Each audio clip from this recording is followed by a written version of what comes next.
Maximize Business Value podcast. This podcast is brought to you by Mastery Partners, where our mission is to equip business owners to maximize business value so they can transition their business on their terms. Our mission was born from the lessons we've learned from over 100 business transactions, which fuels our desire to share our experiences and wisdom so you can succeed. Now here's your host, CEO of Mastery Partners, Tom Bronson. Hi, this is Tom Bronson, and welcome to Maximize Business Value, a podcast for business owners who are passionate about building long-term sustainable value in their businesses. This episode is a part of our series called Tales from the 17% Club. As I've said over and over again, a full 83% of attempted business transitions fail to reach the finish line, meaning only 17% are successful. So in this series, we interview people who have successfully sold their businesses. We call them the 17% Club, to learn more about the process and hear some interesting stories along the way. In this episode, I'd like to welcome our guests, Mike and Nikole Rose. They're founders of Mojo Media Labs. I've known Mike and Nikole for many years, I think first through church, but we've grown quite close to them over the last several years. Professionally, I'm in a peer group with each of them, interestingly enough, separately. Mike is a member of my forum at Business Navigators, the servant leadership organization you hear me talk about frequently. And Nikole is a member of my Vistage Trusted Advisor group. Several years ago, Mike and Nikole owned a specialty advertising business called Marketing Candy that provided specialty items to large and small businesses. They successfully exited that business, I believe, in 2017, putting them firmly in the 17% Club. So welcome to Maximize Business Value, Nikole and Mike. Hey, Tom. Thanks so much, Tom. So good to have you guys with me, and we're going to have a lot of fun today. So tell us about Marketing Candy. Sure. Would you like me to go, or would you like to go, Nikole? I'll go. So this is an interesting podcast since we've never really had like two guests. Normally, if we do, I'll ask one or the other. How about Nikole? Tell us about Marketing Candy. Ladies first. So pretty straightforward. Marketing Candy was a company that provided promotional products and print solutions to companies. We typically worked with larger companies that had kind of more bulk buy purchases, needs for online company stores, things of that nature. It was a decent business. Mike actually started the business as an embroidery business back in, what was it, Mike? 1997. 97, and that business evolved a lot. Through the years, but ultimately that little embroidery business, which he started in his parents' dog shed in their backyard with one embroidery head, turned into, a seven-figure business, working with some pretty strong clients. So things like this cup, like my Mastery Partners cup, stuff yes. Like that, shirts, all the eye candy, as we labeled Marketing Candy. Absolutely. Exactly. And what we loved about that industry, the Marketing Candy, as they became known, almost like Kleenex, our clients would call us and want Marketing Candy. And what we loved about that industry is that everybody in the organization, even enterprise level, from CEO down, loved to get their hands on the product. They love to see their logo on merchandise, and it's still, I believe, today, after being in digital marketing for almost 10 years, is still the lowest cost per impression that you can possibly get to put your brand out there. Oh my gosh. I will tell you that when I worked for a publicly traded company, PSS World Medical, back in Jacksonville, Florida, we had 3 divisions or 4 divisions. Every division is buying some kind of tchotchkes and shirts and stuff.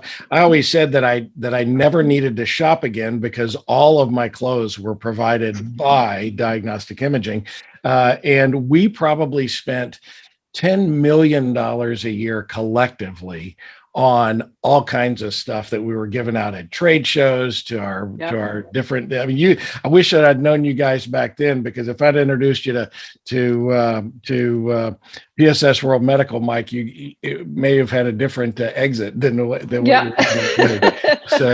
So let's talk about that exit strategy. Did you have an exit strategy, or did this particular transaction, when you sold this business, did that one sort of, as we say, fall in your lap?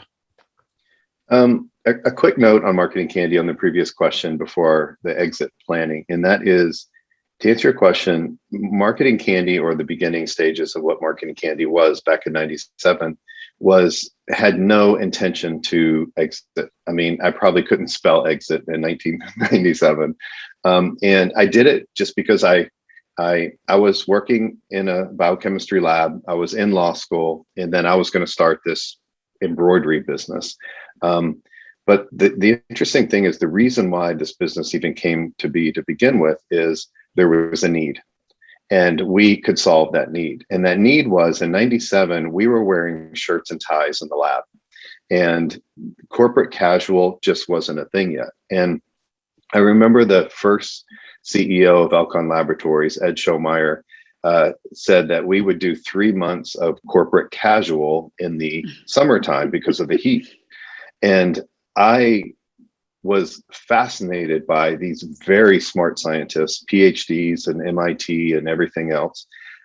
They were getting what appeared to me dressed in the dark every single morning, and they would walk in wearing this craziest of stuff because they were used to their lab coats, their white shirts, and their ties.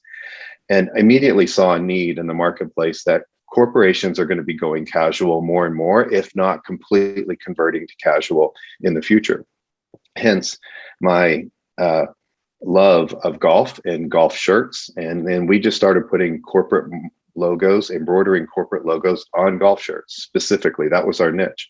And it really took off. And it took off because there was a need, and we were solving a problem.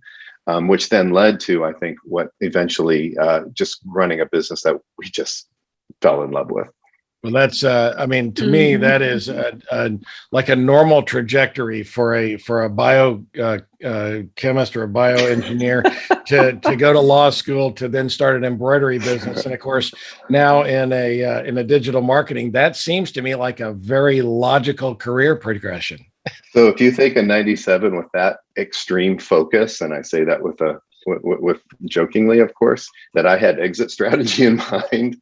My mom was my bookkeeper, and she would say, "Hey, listen, you're invoicing all this stuff. Where's the money? Where's the checks?" And I said, I don't know. And I said, "Go check the floorboard of my truck." And she would literally go out to the floorboard of my truck and pull out $10,000 checks that I would collect from clients. So exit strategy wasn't in mind, valuation wasn't in mind, profit wasn't in mind. I was just super, super passionate to do what I did. I loved doing it. I loved doing the production. I loved talking to clients. And I think that is, in retrospect, more exciting than starting with valuation in mind. We started with passion. We started solving a need, and that turned into value. That tells me a lot about who you are today. Doesn't it? I didn't know the difference between the top and the bottom line back then. That's why he needs me. That's why we're good. We're complementary. Yes, that is exactly right. That is now, exactly over the right. years, All right. I think Nikole figured it out. But you're like most business owners. You don't really think about exit strategy. I'm probably the only guy on the planet that never gets into a business. As our audience already knows, I've done 100 transactions as buyer or seller, but I never get into a business without first considering my exit strategy. And that even started when I was, in my early 20s, starting my first business. Because it was great advice that I'd gotten from somebody. You're like 99.99% of business owners. You don't think about the exit strategy from the beginning, but as the business evolved, then, and as we progressed toward, your I guess you were in that business for almost 20 years, right? Yes. As the business evolved, were you intentional about developing an exit strategy, or again, did this transaction fall into your lap? And I'll ask that question to Mike. We were not intentional. on an exit strategy, or most importantly, and regrettably, not really focused on value creation, right? We weren't really focusing on the 500 metrics, and I say that endearingly, that quite frankly, business owners should focus on to create value. When I think you focus on that, you really learn how to say yes, and you learn how to protect your nose, and that is a value creation process in and of itself, because early on we say yes to everything in business, and that I think is a value subtraction and not a value addition. So that said, no, absolutely not. But we did follow a passion. We were solving problems. We were creating enormous value on the soft side in the sense of giving great customer service, delivering a great product, following through on our promises, over delivering on our values. And that by default led to value because of just how we like to run a business. Mm-hmm. And if I could add to that, Tom, so it got to the point because this didn't also fall in our lap as well. Mike and I came to a realization. So out of marketing candy actually came the business Mojo Media Labs that we run today. And that was based on, Mike's been talking about, following passion, delivering great, service to our clients. And because of that, our clients started asking us to do things that were outside of promotional products and print. And naturally, as great entrepreneurs, we said yes, and then figured out how to make it happen. So we started to see a separation of kind of a service business forming versus a product business. And so it was back in 2012 was really at the point to where Mojo Media Labs was created kind of out of marketing candy. So we separated those business, created Mojo Media Labs as that service business, which ultimately today really focuses on digital marketing. With that, we got to the point to where Mike was really running Mojo Media Labs at the time. I was running marketing candy, and it just became very, very clear that we needed to get a little bit more focused in terms of, our time and our money and where we spent it. And so kind of, the realization was, wow, Mojo Media Labs has a huge opportunity in the digital space. And so we decided that, we both should team up, and join in on that company to really grow it. And the only way to do that was to then look at selling marketing candy. So that was the precipice of why we did it.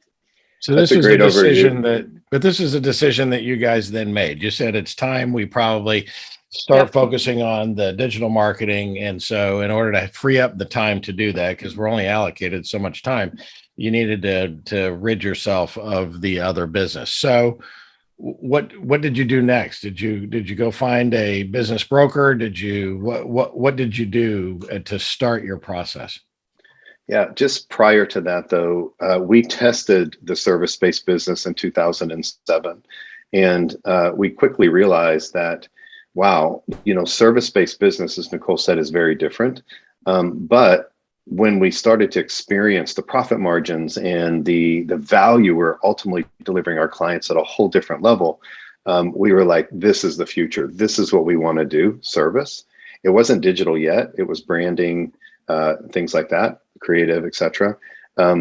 That gave us confidence, like this is the next 10 years. This is what the next 10 years is going to look like. So from 2007 to 17 is when we put kind of a pseudo plan together. This is before we knew, in 2007 anyways, before we knew Tom Bronson. But we said, okay, as soon as Mojo Media Labs, let's dream for a minute. As soon as Mojo Media Labs gets to the point where we can earn our income, Nikole and I are married, we have a family to support, etc. As soon as Mojo can equal marketing candy, and marketing candy was doing very well, we'll sell marketing candy so we can, to Nikole's point, exclusively focus on building value the right way in a business on a service side of Mojo Media Labs. And that was a huge, I remember the restaurant and the booth and the conversation that we had that day when we decided to do this in 2007, and we did it. I mean, it was a quantum leap for us. We never thought, quite frankly, we could get there sitting in that booth, but we just put the same passion and solved the same similar problems in a new way. All right. So do I have the timeline right? You guys actually sold the business in 2017? 16. 16. Okay. 16. Yeah, we just passed our 5-year anniversary of selling marketing candy. Yep. Okay. So which is good news, right? So you made the decision in 2007 and you ultimately sold it in 16. That is 9 years. Yeah. All right. So once I knew that you probably, I'm going to paraphrase here because I want to get on to the details and the story of how this all happened. You started doing some work. What did you do next? I mean, did you go find a broker? Did you start asking people if they wanted to buy the business? How did you go about it? Oh, we were so super strategic, weren't we, Mike? Yeah, right. We put together this incredible plan Right. and executed flawlessly. It was beautiful. Let's just say Mike had a guy he's known for a long time, and that was the phone call we made, and that was the only call we made, and it was I'll let you take it from there, but yeah, that was as strategic as it got. Got it. We're not going to give any names, by the way, of any of that stuff. We're just going to talk about the process. But So I joined the Entrepreneur Organization, EO, in the EO Dallas chapter. For any businesses out there with $1 million more in revenue, founder, majority shareholder, highly recommend the Entrepreneur Organization. It didn't just help me build my business; it helped me develop myself as a leader. Not the leader I was with $10,000 checks in the floorboard of my truck, but checks in the bank, right? And that really was a pivotal moment for me. And in EO, I got to meet some just extraordinary people. And one of the first person I met in EO was a broker. And I said to him, I'm going to sell my business. You're going to sell my business one day. And keep in mind, this is 2005. I knew I wanted to sell, just didn't know how. So, but it started to evolve. And so we found a broker, engaged him when we felt like the time is right. And he, I think, did an extraordinary job. We knew a lot of the players in the industry. Nikole and I have spoke at industry trade shows, et cetera. But he brought a buyer to the table. That was probably the largest competitor in the industry that we had never heard of before. So it's a very interesting industry, the ad specialty world. $20+ billion year industry, and there's so very fragmented. And he brought this person to the table, and it was this company to the table, and it was absolutely exhilarating. Nikole and I were jumping between conference rooms on different calls with different buyers, and they saw the value we created. Not so much probably where we fell short as it comes to client concentration and blah, blah, all these other things, but they did see the value we built in cultivating just extraordinary relationships with our clients. So did the broker give you any advice from the very beginning on how to build long-term value to improve the value of the business, or was this more of a transactional kind of a relationship with them? Yeah, absolutely not. I mean, it was, we went to, him, and, I guess rightfully so. And we said, okay, it's time, we're ready. So the conversation immediately went to, okay, this is what it's probably worth. And, we'll start the process. So there was zero conversation about that. We have learned a lot, which I'm sure we'll talk about here in this podcast, obviously, since that, wish we would have known to Mike's point initially about value creation.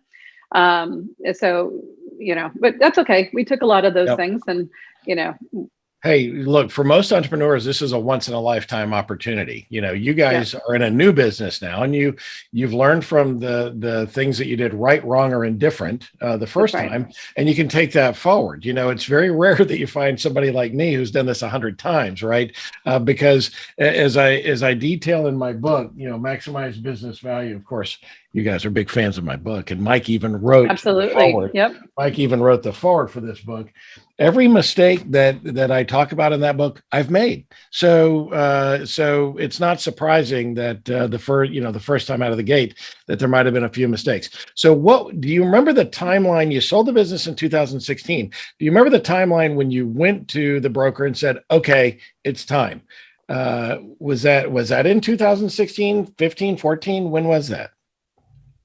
Gosh, I don't remember details. Do you? I seem to recall that the process went fast, that it was just a few months total, but Mike, you might recall better. Yeah, I honestly, I don't remember the details, only because there was an interesting little twist in that journey from when we decided and when we executed the agreement. And good point. I want to say it was 2015. I want to say this is about less than a year process. What happened was in early 2015, I want to say Q1, we decided to quote unquote put it on the market. So when we did that, we immediately found some really interesting buyers, and the process, as I mentioned, was exhilarating. We had multiple conversations going on literally at the same time. This is when you actually could go into an office and meet with people. And yeah, you remember those days, folks, right? and we were literally going between conference rooms in the same building. It was fascinating. It was very flattering. It was everything you would hope for. We were able to get to terms on one that we felt was the ideal buyer. And this was now probably going to Q3. So I would say 6 months-ish going through this process. Then when it came down to it, it came down to the wire, and this particular buyer was really adamant about closing on the end of a quarter. So that was important. So we made the decision. I believe we decided on 12/31 of 2015. And then one day, my beautiful wife woke up and said, "I don't want to do this." Yeah, we had LOI in hand. That was a monumental day. Yeah, and we had beyond that, we had terms agreement in place beyond LOI, right? We had basically ready to sign. Yeah, it was ready to sign LOI. And yes, and this was, wait a minute. Yeah. Was it an LOI, or were you already under LOI and this was final agreement, documents? Final documents? Okay. No, we hadn't signed the LOI. Oh, okay. We had come to terms, but we hadn't signed the LOI. So we hadn't gone through necessarily due diligence. So just for the benefit of the audience, let me just put the things in order real quick. When you go out to market, the first thing that you're going to probably sign between the buyer and the seller is a letter of intent. So many people don't pay attention to the details of the letter of intent, and that is a giant mistake. You need to have your attorney and not just your real estate attorney. I just am working with a client on a deal now that fell apart because the attorney was a real estate attorney. Get a business attorney, somebody who is a specialist in transitions and business transactions, to review that LOI, to make sure that all the terms are the way you want them. Once you have that, you go through the due diligence. There's probably adjustments that are going to be made, and then you get to what we call final documents. So this would be an asset purchase agreement or a stock purchase agreement that you get to at the end that takes this little LOI and expands it into this enormous, sometimes I think the largest asset purchase agreement or it was a stock purchase agreement that I've signed was something on the order of 450 pages. And so don't be overwhelmed by that. It was a very complex business, but so that's kind of the steps. You get the interest, you sign an LOI, which spells out the terms of the deal. You go through due diligence, then you get to a final document. So we were at the LOI stage, and Nikole had a moment of unclarity, right? Yeah. And it's interesting, as I would say that I feel like I'm an accidental entrepreneur. Mike was the one who started the business, and I came into the business, and then all of a sudden was now running Marketing Candy as, he's running Mojo. And, I never, had those thoughts of selling or these visions. I just, was excited about running the business. And I didn't realize kind of along the way how much I kind of fell in love with the business, with the clients, with, team members, and how much it kind of became a part of me. And that was very surprising for me, just the emotional kind of roller coaster, once it was like the finality of letting it go. So, I had a renewed interest. I'm like, no, we can do it all. We can do it all. And I'm going to, continue pouring this. We can still grow Mojo. Well, you can see where this is going, right? So we declined the offer, with that reasoning, said, thank you. But we're going to keep going with it. And I mean, it wasn't, but it wasn't but maybe 4 or 5 months to where we were back to the same place. And at that point, then actually went back to the same person or same company who gave us the initial offer and said, okay, we're back. If you'll still have us, I promise we're ready this time. That's not uncommon. There's a great book. In fact, it's called The Seller's Journey by Denise Logan. And it talks through the psychological side of transacting a business. I don't think I even knew that story, guys. And I mean, we are very close. Karen and I are very close with Mike and Nikole. And I don't think I ever actually knew that story. If I did, I've sort of mentally blocked it because Mike, I think you show amazing restraint. I would have tied Karen up, gagged her, and stuck her in the closet, signed the deal, and been done with it, right? And then she would have, because we have a story that was like that, that she didn't want to, and I convinced her to do it. But Denise Logan, it's a great podcast. It's just a few weeks prior to this podcast.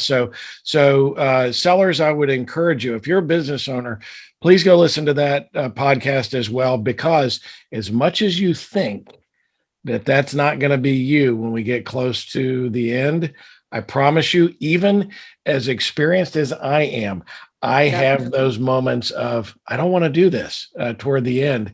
But if you understand the psychology behind it, you can work your way through that. So I am so glad that you brought that story up. So you went back to the original buyer, and did they say, oh yeah, come on, let's go? Thankfully, they did. Go ahead, take it, Mike. This was a sophisticated buyer. They have made many, many transactions. They're a $300 million company. And so a very sophisticated buyer. The uniqueness about this, and this is maybe a caution to future sellers, is that we established a really good relationship leading up to before signing the LOI. So there was a lot of kind of pseudo due diligence done prior to LOI. So what I mean by that is what's traditionally done is you kind of negotiate high level terms, and you kind of go into an LOI, you sign the LOI, and due diligence takes place. But for us, we kind of had a love at first sight scenario with the buyer and the seller, and that probably dragged the LOI on a little bit longer than what typically would happen, because we were both doing our due diligence, if you will, getting to know each other. We flew up to see them, they flew down to see us, all this stuff. and that created an emotional tie that made it probably a little bit more emotional than what it had to be. But through that process, we established just a great relationship with the buyer, and particularly the CEO of this very large company who's handling this deal personally. And I remember sitting in our small conference room at the time, and I asked him, I said, hey, tell me about your M&A experience. Tell me about this process, and he goes, well, we have 60 million in the M&A pipeline and we closed so many. I'm like, wow. I said, that's just tremendous. I said, I don't know what's going to happen with this deal, but if I ever need you in the future, can I call you? And he said, here's my cell phone number. You call me anytime. And we're skipping some time, which we'll get to it. But later, when we were focusing on Mojo and making our own acquisitions, I was able to text and call this guy and say, deal terms, this is what they are. And the experience in mentoring and coaching he gave us through some of our future transaction was just extraordinary. And that's just something, obviously, you just can't value in an LOI. So therefore, we did feel comfortable going back to them many months later. They welcomed us with open arms and said, okay, let's make this happen. We went to LOI really fast and we got through the due diligence even faster. So that was pretty cool. All right. So again, let me just give a cautionary note to our listeners. This is a very common experience. The buyers will spend a lot of time asking a lot of questions, and it becomes a pseudo due diligence or a partial due diligence in advance. Let me give a word of caution here. This one ended well for you guys, but 9 times out of 10, that's not going to end well, and you're going to wind up spending 6 or 8 months dancing with somebody that you're not going to close a transaction with, and it is enormously wasteful for your time, and it takes away from the focus on the business. So my caution is, if you're agent or your broker had been kind of performing the right way, he or she would have said, hey, let's get to an LOI. Let's discover the terms, because if we're so far off base, there's no reason to go forward. Let's not waste all this time dancing with somebody that we might not want to start dating. And so it's really important to get a professional who understands the process, who can walk you through it and keep you from spending time. Because I can tell you that I've seen so many businesses, they've had, 5 or 6 opportunities, and they wind up going through so much wasted time on pseudo due diligence before they even know if there's a possible deal, that it just is enormously distracting from the business. So I just wanted to make that as a note of caution. And one last question then on the broker. Did you find that the role that the broker played, was that enormously helpful to you in the deal or not? Nikole, I'll ask you that question. It was helpful from a standpoint that he, clearly had buyers to bring to us. So, that's an obvious. Some other things that he was helpful at doing was there were some complexities, like Marketing Candy was a DBA. We had Mojo as a DBA. So it got real messy real fast with some of that stuff. And he really did help us to navigate what that would look like to get us on the other side. And so I think he was able to, to work out some, interesting things and not kind of scare the buyer off. So from that standpoint, I would say yes. Now, some of the things that now, into kind of your due diligence point, let me give you an example. And today, I don't know that I would do the same thing, but again, not kind of knowing, there was an ask during due diligence, for me to call up our largest customers and say, we are thinking about selling to this company, and, wanted to let you know, how do you feel about that? And, the potential buyer wanted to meet with these, clients face to face. The anxiety that I had to make those phone calls was honestly the most terrifying phone calls, because I'm like, what if now they know and they flip out, or, whatever else.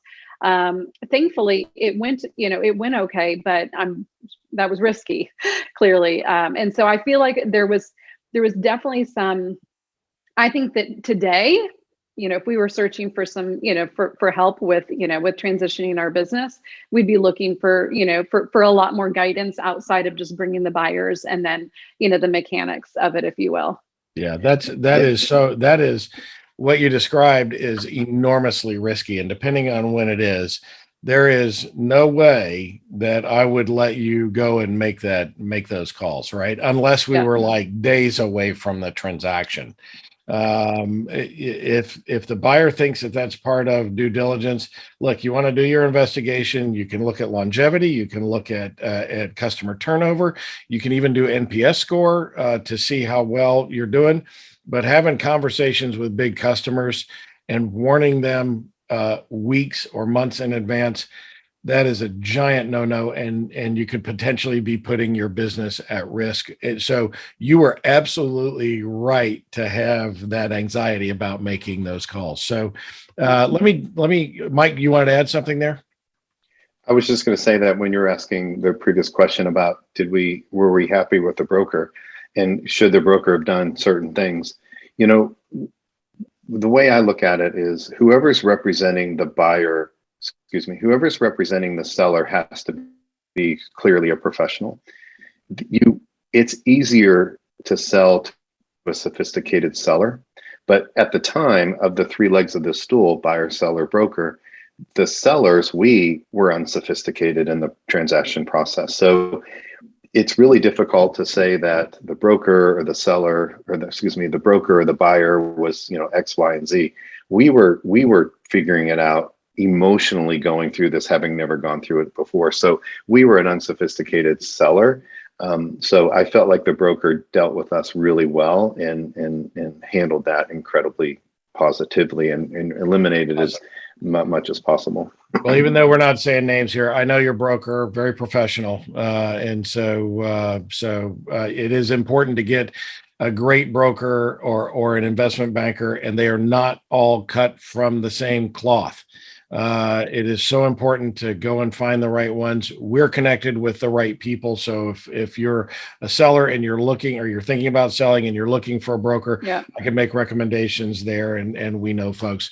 We're going to have to take a quick break. This has been an entertaining first half, but we've got a second half coming. We're talking with Mike and Nikole Rose, members of the 17% Club. Let's take a quick break. We'll be back in 30 seconds. Don't you want to be a 17%er too? Of course you do, and we can help you get there. This fall, Mastery Partners is on a mission to unmask the value of your business with our incredible tool, the Transition Readiness Assessment, or as we like to call it, the TRA. In a simple and complicated way, the TRA unmasks where you are generating value in your business and where you aren't. This comprehensive assessment pinpoints your hits and misses so you can focus on what's working and solve what's not. What you do today matters and will have a tremendous impact on the future value of your business. Get your TRA today and be a 17%er. Go to masterypartners.com, schedule a call with Tom, and join our TRA challenge. Don't be deceived. Uncover and know how to build massive value in your business. We're back with Nikole and Mike Rose, business owners who successfully sold their business, Marketing Candy, in 2016. So, Mike, let's start with you on this back half. What did you learn going through the process that you found maybe surprising or didn't know before? Whew, that's a big one. Wow. I have to be honest with you. We have a time limit, by the way. Yeah. You know. I wasn't prepared for that question. To be honest with you, what did I learn? What I learned was this is a very emotional process. And they say Nikole has got a lot of experience in residential real estate, and I've learned a lot through her on this. And she says that selling or buying a house, is an emotional buy. It's an emotional transaction. And it makes sense, right? It's probably the largest transaction of most people and the biggest asset and whatnot. And you're going to live there for a long time. So buying and selling a business is very emotional. And some people are either emotional or logical on the scale. I'm very emotional. Nicole's very logical. So what I learned is that to really stick to the facts, you know what I mean? And I sometimes would come across as don't confuse me with the facts, but in this case, the facts are really, really important. To stick with the facts, to stay non-emotional, and to not go into it with what's in it for me. Going into it was, how do I transfer loyalty? How do I transfer value to the buyer to make them successful? Because if the buyer's successful, the seller will be successful. I have a mentor who says, I go into every 50-50 partnership delivering 90%. And I like that mentality. I like that thought process because the buyers feel that energy. They feel that you want to make this a win for them. And I think too many sellers go into this incredibly self-serving, and that's okay. And I think that's fine. We have to be taken care of in the transaction. But at the same time, this is something that your value is going to come after the sale in most cases, either at closing or sometime in the future after the sale. So going into it, looking at the numbers, and if things go wrong, they come out of it looking at the people. And I just want to make sure that the people involved in the transaction is very stand-up people, and that is building that relationship for success post-transaction. You and I are almost identical on our culture index. And of course, we've talked about culture index on this podcast before. So I would encourage you to go back and listen if you haven't heard that. But Mike and I, you could almost put ours over the top of one another, hold it up to the light, and we are the same person, right? We're very driven. We're not particularly detail oriented. We're very emotional. Where our wives, you could almost line them up, right? They're very logical. They're detail oriented. They do those things. So those things kind of work together. But the reason I bring that up is because you said take emotion out of it. It's numbers, right? Well, that's hard. It's all about emotional intelligence. What we really try to do with our clients is prepare them for those things that we know that are coming. Because at least in my own experience, if I know something emotional is coming at me, I am mentally prepared. I kind of build up my reserves to be able to prepare for that. But if I don't know, if I'm blindsided by something that happens that's emotional, uh, I don't even know what my reaction is going to be. In fact, it's sometimes a very bad reaction, and it shouldn't be that way. And so I would encourage folks who are listening to go back and listen to my podcast with Susan Steinbrecher. We talk about emotional intelligence. She's got an awesome book out about that. And so I would encourage you to go do that. But it's easier said than done. Easier to do if you are mentally prepared for the things that the emotional hurdles that you're going to have to overcome. Nikole, same question to you. What did you learn going through this process? So I think I was pretty naive and a bit vulnerable just because we were so unsophisticated going through this. And looking back, I think we put way too much at risk in kind of like how we structured the deal, and just trusted that it would all work out. And unfortunately, the way that we exited the business, of course, we had an LOI the first time that we did not sign. How this company was going to manage it was there was going to be someone, at their company who was going to be managing a book of business. So we felt very comfortable in that first LOI with who would be managing that book of business. And I felt like we got to know them fairly well.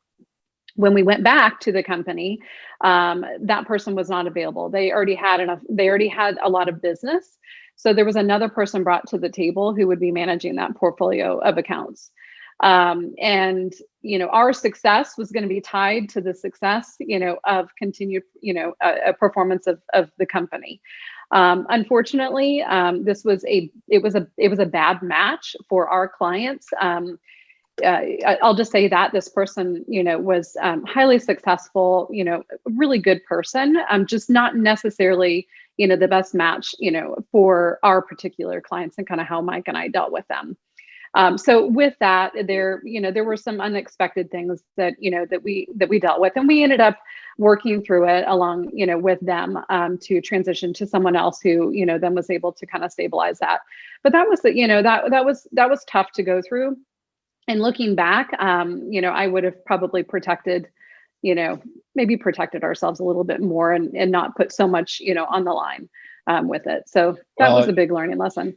Yeah, as I am very commonly say, you need to be happy with what you get at closing, because there may not be another dollar. And it sounds like you guys were very fortunate that I think it worked out in the end, but that there was a lot of risk on the backside for your transaction. And so again, a great buyer representative is going to help you kind of navigate all of those things and minimize that. I'm glad it worked out. Now, Nikole, you said, you started down the path of doing things differently. Let's take this question to you first, because I'm going to ask you this, Mike. So Mike, I won't surprise you. I'll give you a couple of seconds to think about it. What would you have done differently, Nikole? Boy, hindsight's 20/20, isn't it? So it's probably easy for me to say, at this point, but, I'm not really sure at that point that if we would have done anything differently. I think it wouldn't have been doing anything differently in the transaction process. It would have been, as Mike kind of mentioned, like building better value in the company. So for example, we had some client concentration issues. We do not in Mojo Media Labs because we have learned our lesson, there. And I will say, we obviously know Tom very well. Tom has taken us through, his evaluation process, and that was, now a couple of years ago, and that really helped us to figure out kind of where maybe some of our, weaker spots are. And we fully believe whether or not you're going to exit in a year or 10 years, at some point you're going to exit, and we just want to create value. So I think that, just looking back, it would have probably been less on what we would have done differently in the process, because we just didn't know. And I think probably the company was valued fairly accurately for what it was based on some of the obvious issues, that we had. So that's what I would say. So what Nikole is talking about here in the assessment is our signature transition readiness assessment. In fact, this podcast comes out about 2 or 3 weeks before we're doing a live webinar about our transition readiness assessment. And then we're going to have a 5-day challenge in September about the transition readiness assessment. And are you prepared to transition your business? So thank you for giving me an opportunity to plug that. Mike, absolutely. Knowing what you know now, what would you have done differently? Honestly, I don't think I would have done anything differently. I think with what we had to work with, with the ingredients we had to work with, we created the best meal we possibly could. And I honestly don't think I would have done anything differently. I think Nikole brings up a good point. If we would have done anything differently, it would have happened prior to ever even thinking of selling. It would have been back in as Nikole says, the dog shed days of making sure that we have a 10-year path of making sure that we're just knocking little value drivers out one after the next and reevaluating those. So, but with what we had to work with, I think I am incredibly happy with what we did and how we went about it. I think both the buyer and the seller got great value, and that's it. The clients, I think, got tremendous. They got more better services and better offerings than what we could provide as a smaller company, and so it was perfect. On the emotional part, though, what I would recommend to people, if that is you, but even if it's not, one of the biggest things I think you can do in going into this, because nobody's going to be looking out for this except for you, and that is what's next. Having a what's next is so important on the emotional side. Nikole and I were locked, loaded, ready to go. We knew that the day we walked away from Marketing Candy, that was the first day that she and I 100% dedicated ourselves to Mojo Media Labs. And our objective was to 10x the value of that company than what we did with Marketing Candy. And I'm very proud to say that we have successfully been able to do that. So knowing that Mojo was our focus post Marketing Candy was just an extraordinary passion that we reinvested, knowing that, okay, I know we're going to give up a few things here or there. It's not going to go exactly like we wanted, but now we have a next big BHAG that we're going after, and we've been able to do that. So having a what's next deep personal level is incredibly important. And I think to plug a book real quick, our good friend Bo Burlingham with the book Finish Big just lays this process out extraordinarily well. Yes, I think Mike brings up actually a really good point in that we didn't necessarily need the money that came from the sale. Right. Our objective was more to grow Mojo versus like having this be like, a huge spike the ball and we're exiting and now we want to retire. And if it doesn't work, if it doesn't work out as we had hoped, then we're going to be in real trouble. And so, I think that's a great point. And if that's your situation, man, definitely be careful going through the process, because you're right, Tom. I mean, whatever money you get initially, that is all that you can truly count on. You guys, you mentioned that you had an idea in mind. In fact, you'd already started Mojo Media Labs, which is an awesome solution for a business owner to be able to be transitioning their business and go straight into something new right behind that. So you already had that in mind. That is great advice for business owners. Know what you're going to do, because interestingly enough, even though Nikole already understood that she was going to continue to bring value with Mojo Media Labs, she didn't want to let go of her baby on the other side. And so, but that type of an emotional reaction is exacerbated when you don't have a plan for what's next, which also leads to 60% of business owners who sell their businesses are unhappy a year later. And so, so understand what that solid plan is. Before you do that, let's wrap up with a couple of other questions. I think the last maybe business question that I want to ask here, and I'll ask each of you. Could you give one piece of advice that you would give business owners about building value in their business and preparing for a transition? So, Mike, I'll ask you that, and then Nikole, I'll go over to you on that. Yeah. As I said earlier, it took me 20 years to really figure out the difference between the top line and the bottom line. And over the past 5, 6, 7, 8 years, Nikole and I have just really focused on the financials. And personally, I love doing financials. Nikole's extraordinarily good at doing the financials. What I mean by that is knowing the numbers. And I love that part. And I know that's where the value comes from, is looking at the numbers. A buyer is not going to say, tell me about, they will, but it's a hard time valuing it. Tell me about your culture. Tell me about your employee relationships. Tell me what they're going to do is say, send me your financials. And as much value and as much time and energy and effort that you put into creating employee net satisfaction, client satisfaction, that's extraordinarily important. But the first question is going to be, show me your financials. So I remember an adage, and I don't remember where I heard this. I think it might have been from Michael Gerber, but know thy numbers. And Nikole and I teach other agency owners how to run a good financially stable business through your financial statements. And we're very passionate about financial literacy. And there's too many people who aren't financially literate, particularly our kids. They don't teach finance very well in much less college, but they don't teach it in high school. Our kids need to understand what debt means and the risk of that. They need to understand how to balance a checkbook. They need to understand the value of money, the time value of money, compounding interest. They need to understand what savings means.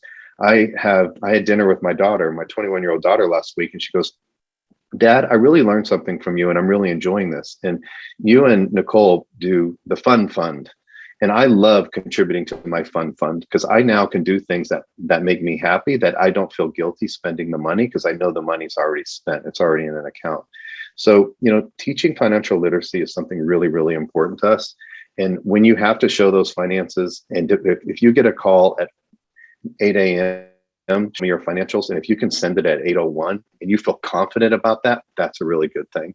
And so I would really, really focus on financial literacy, knowing the numbers, understanding finance, really drilling your accountants to get them to teach you what they know.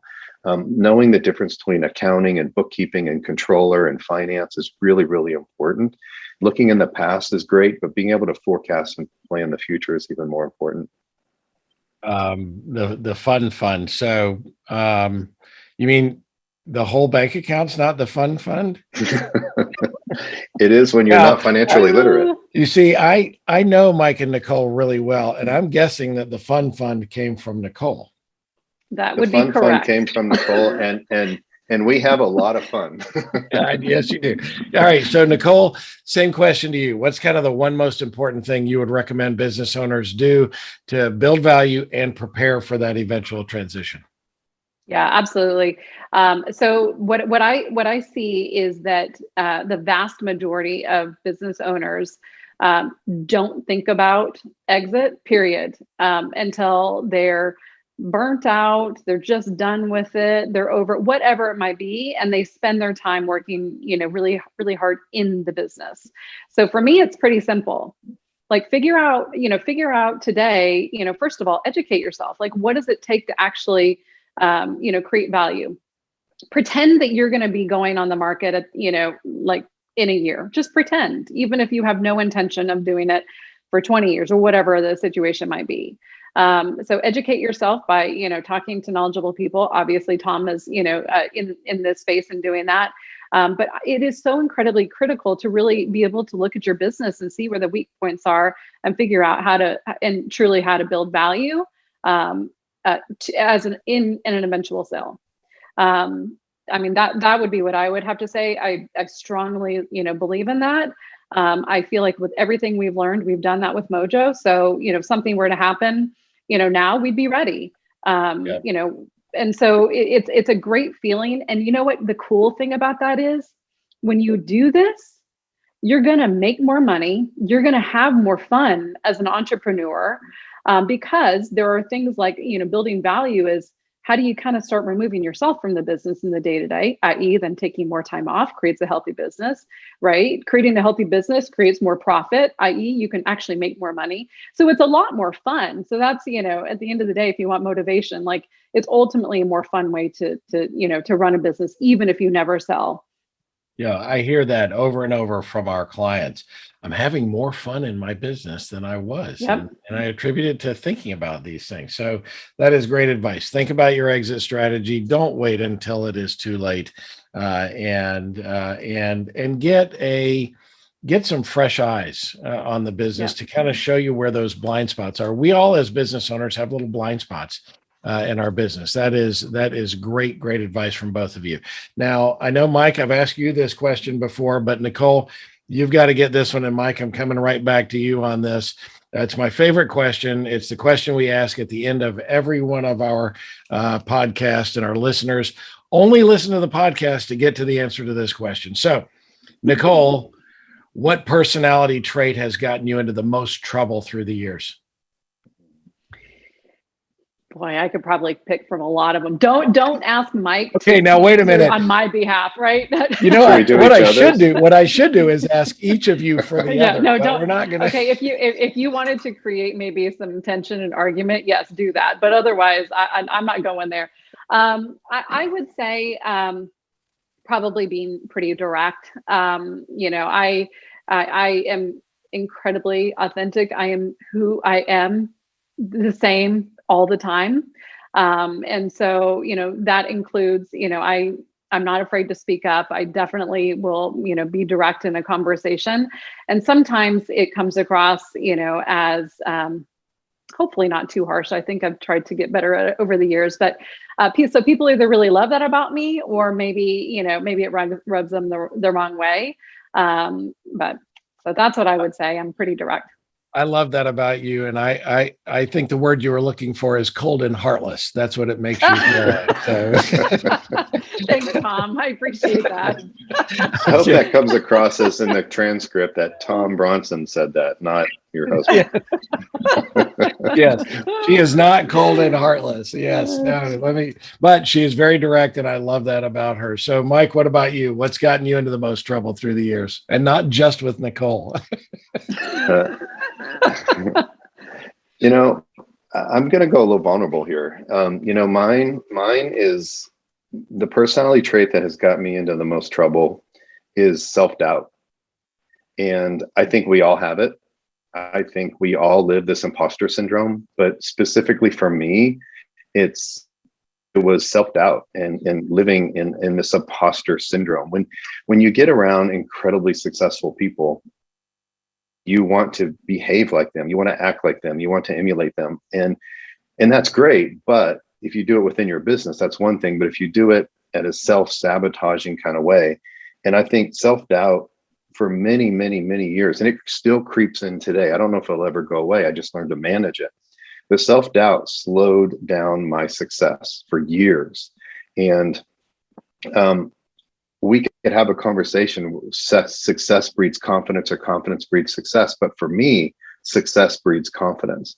And because self-doubt slowed down my success, it therefore slowed down my self-confidence. And I know that great leaders have great self-confidence, and not egotistical or selfish or overconfident, but confident in a way where you can have peace with yourself.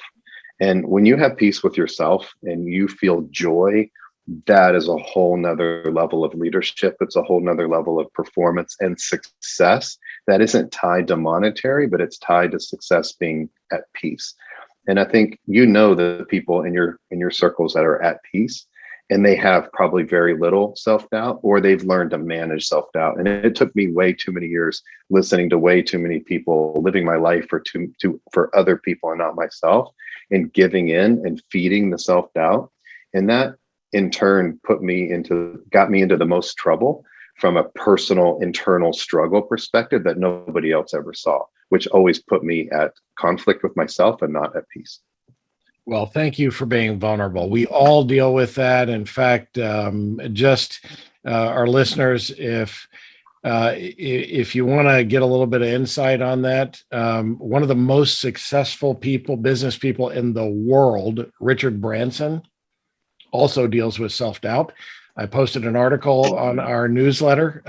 And so if you're not signed up for our newsletter, please go do that. or send a request to me. I will be happy to send you a copy of the article about how Richard Branson deals with self-doubt. A lot of folks do that, but that's thank you for sharing that, Mike. Thank you both for being our guest today. This has been such fun. Well, thanks for having us, Tom. It's always a blast working with my wife. Oh, yeah.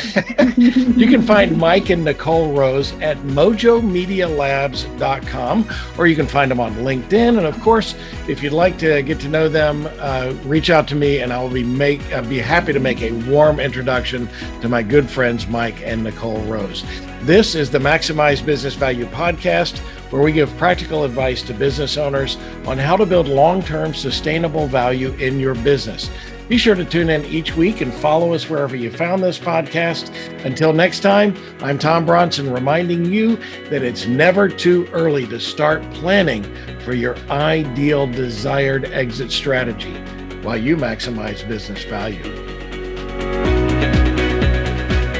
Thank you for tuning into the Maximize Business Value podcast with Tom Bronson. This podcast is brought to you by Mastery Partners, where our mission is to equip business owners to maximize business value so they can transition on their terms. Learn more on how to build long-term sustainable business value and get free value-building tools by visiting our website, www.masterypartners.com. That's master with a Y, masterypartners.com. Check it out.